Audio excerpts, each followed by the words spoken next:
Buenas tardes, yo soy Diego Santiago León Rodríguez y les voy a hablar sobre la introducción a la programación. ¿Qué es la programación? Bien, pues la programación es un proceso por el cual se limpia, se codifica y se traza y se protege a los programas computacionales, o dicho de otra forma, la programación es lo que le indica al computador qué es lo que tiene que hacer. ¿Por qué es importante la programación? La programación es importante porque hay muchas empresas que subsisten gracias a páginas web u aplicaciones informáticas. Estas aplicaciones o páginas web existen gracias a códigos informáticos y los códigos informáticos son creados gracias a la programación. La programación es un conjunto de procesos que se parecen y se asemejan demasiado a nuestro lenguaje natural. Es por esto que es llamado también lenguaje informático o lenguaje de programación. Ah, la programación bueno, en programación hay procesos conocidos como logaritmos, no, algoritmos. Los algoritmos son los que nos ayudan a, a resolver el problema en cuestión. Hola, buenas tardes. Mi nombre es Ian Arturo Peña González. Soy del equipo 8 y esta es mi exposición sobre algoritmos. Empezamos por la historia de los algoritmos. El paso más importante de los algoritmos fue cuando Charles Babbage implementó o creó el primer algoritmo para su primera máquina analítica. Esto fue en 1842. Finalmente, en las décadas de 1950 y 1960, muchas personas fueron testigos del surgimiento de lenguajes de programación, compiladores y sistemas operativos. Esto nos llevó a donde estamos hoy en día, gracias a científicos y matemáticos que en torno al algoritmo realizaron todos estos siglos. ¿Qué es un algoritmo? Un algoritmo informático es el conjunto de instrucciones ordenadas para resolver un problema. Utilizamos muchos algoritmos en nuestra vida cotidiana. Algunos ejemplos pueden ser cuando seguimos el instructivo para armar algún objeto como una licuadora, o las instrucciones que seguimos en una receta para preparar algún platillo. Un algoritmo informático parte de un estado de entrada donde se almacenarán unos valores, que aquí puede ser algún problema, siguiendo una serie de pasos para llegar al estado final, donde obtendremos una solución. Partes de un algoritmo. Entrada. En la entrada ingresaremos la información o el problema para que el algoritmo nos dé un resultado. Proceso. En el proceso estarán los pasos sucesivos para que el algoritmo pueda transformar la información de entrada y nos pueda dar una solución. En la salida. En la salida nos dará el resultado. El resultado pues surge de la transformación de la información de entrada, que pasa por todo el proceso y nos da la solución. Características de los algoritmos. Son precisas. Esto quiere decir que es objetivas y sin ambigüedad, o sea que no se puede interpretar de varias formas. Son ordenadas, presenta una secuencia clara y precisa para llegar a una solución. Finitas, contiene un número determinado de pasos. Concretas, ofrecen una solución determinada para la situación. Son definidas, es el mismo algoritmo, debe dar el mismo resultado al recibir la misma entrada. Tipos de algoritmos. Algoritmos convencionales son los que la mayoría de las personas realiza en su vida cotidiana para solucionar algún problema.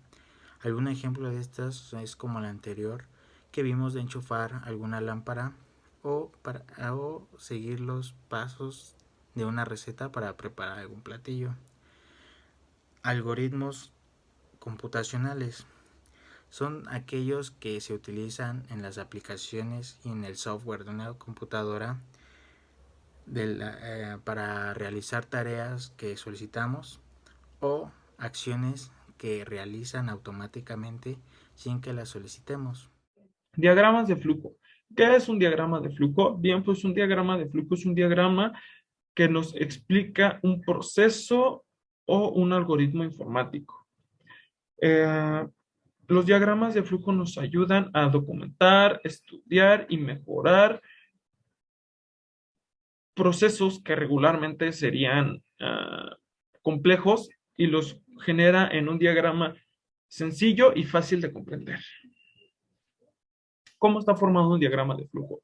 Bien, pues un diagrama de flujo está formado por distintas figuras, como por ejemplo los óvalos, los rectángulos, diamantes u otras numerosas figuras. Estas figuras están conectadas por flechas conectoras, valga la redundancia, y son las que generan la coherencia y hace que fluctúe la secuencia del diagrama de flujo. Los diagramas de flujo pueden variar, claro está. Podemos hacer diagramas de flujo a lápiz y papel, que es a mano y es de lo más sencillo. Como también podemos generar diagramas de flujo planificados y generados por computadora. Los diagramas de flujo pueden ser generados por personas sin algún conocimiento técnico y son bastante sencillos de generar. Los diagramas de flujo a veces se denominan con nombres especializados, como por ejemplo el diagrama de flujo de procesos, el mapa de flujo funcional, entre otros. Mi nombre es André Magallón Hernández y yo les voy a hablar sobre el tema de las estructuras lineales. ¿Qué son las estructuras lineales? Indica que las instrucciones de un programa se ejecutan una después de la otra en el mismo orden en el cual aparece en el programa. Se representan gráficamente como una caja después de la otra, ambas con una sola entrada y una única salida.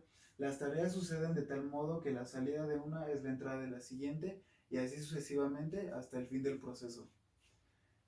Tenemos aquí como las características, se caracterizan porque sus elementos están en secuencia de manera lineal, una luego de la otra. Cada elemento de la estructura puede estar formado por uno o varios subelementos o campos que pueden pertenecer a cualquier tipo de dato. Tenemos los tipos de estructuras lineales. Tenemos como primero, que es la cola, que es en una estructura lineal de datos en la que los elementos se introducen por un extremo y los elementos ya existentes se eliminan por el otro extremo, se eliminan en el mismo orden en el cual van llegando. Como podemos ver en este ejemplo, en el momento que se van insertando los elementos, ya cuando se termina de llenar, el primero que entró es el primero en salir. A este proceso también se le llama como FIFO, que es First In y First Out, que esto quiere decir el primero en entrar es el primero en salir. En el segundo tenemos la pila, que representa una estructura lineal en la que se pueden agregar o quitar elementos únicamente por uno de los extremos. Como podemos ver aquí, la pila está vacía y conforme se van agregando los elementos y se va llenando, ya el último que llegó se va eliminando. Este proceso lo podemos representar como una pila de latas o de libros que, para quitarlos de manera organizada, el último en llegar es el primero que se va a eliminar para así poder llegar hasta el final.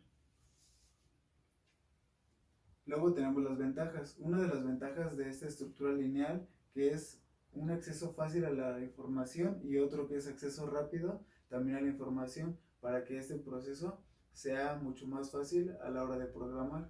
Y las desventajas, que es necesario conocer el orden en el que está, no se pueden saltar pasos y se debe ir en el orden que se indicó. También el último, no se pueden ejecutar más de una acción a la vez, se debe terminar la que se empezó para así poder seguir con las siguientes. Gracias. Estructuras selectivas. Bien, ahora les voy a hablar de las estructuras selectivas. ¿Qué son las estructuras selectivas? Las estructuras selectivas están hechas para tomar decisiones lógicas. Es por eso que también son llamadas estructuras de elección, no, de decisión, perdón. En las estructuras selectivas se evalúa una condición y si es en función a un resultado, o sea, si el resultado es correcto o incorrecto, ya se dará el proceso en base a qué resultado te dé esto. Tenemos distintos tipos de estructura selectiva, regularmente son tres: estructura selectiva simple, la estructura selectiva doble y la estructura selectiva compuesta. Muchas gracias. Mi nombre es Ian Arturo Piña González y esta es mi exposición sobre estructuras repetitivas. Soy del equipo 8. La estructura repetitiva nos permite ejecutar una instrucción o un conjunto de instrucciones varias veces. Las características de una estructura repetitiva son las o las sentencias que se repiten y el test o prueba de condición antes de cada repetición. Esto motivará a que se pueda repetir o no en las sentencias. Funcionamiento de una estructura repetitiva. Se verifica la condición. Si la condición es verdadera, esta seguirá las instrucciones que están en la rama del verdadero. Esta es una línea que está dibujada desde la parte inferior hasta la parte superior de la estructura repetitiva. En caso que la condición sea falsa, continúa por la rama del falso. Sale por la estructura repetitiva para continuar la ejecución del algoritmo. El bloque se repite mientras la condición sea verdadera.